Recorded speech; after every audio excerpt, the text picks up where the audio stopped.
বন্ধু বান্ধৱীসকল, আজি আমি যাম মীন পালন কেনেকৈ কৰে চাবলৈ বৰপেটাত। আহক যাওঁ আহক।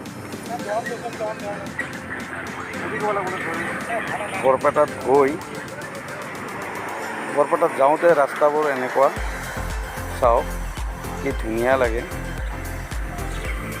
গৈ মই যাম মোৰ ভাতিজা জমাই তাৰ ঘৰত। তেখেতে 1 বছৰ হ'ল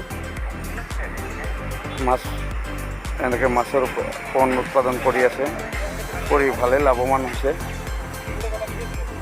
1 বছৰতে তেখেতে বহুখিনিয়ে লাভৱান হৈছে।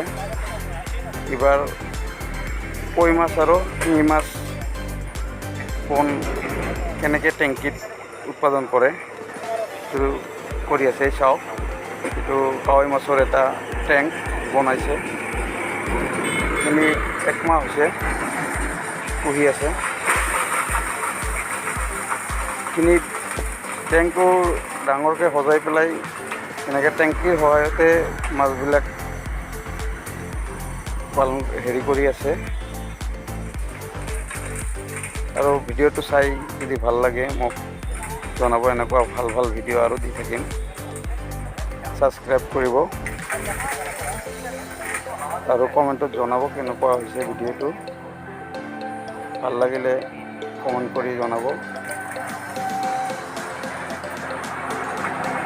মই কিন্তু ভিডিঅ'টো চাই ভালে লাগে, মোৰ ভালে লাগিল।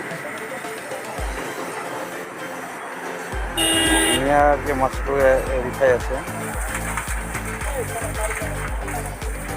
পুখুৰীও নালাগে, টেংকিৰ সহায়তে এনেকৈ মাছ পালন কৰিব পাৰি। ময়ো এবাৰ নিজে ঘৰত কৰিম বুলি ভাবি আছোঁ।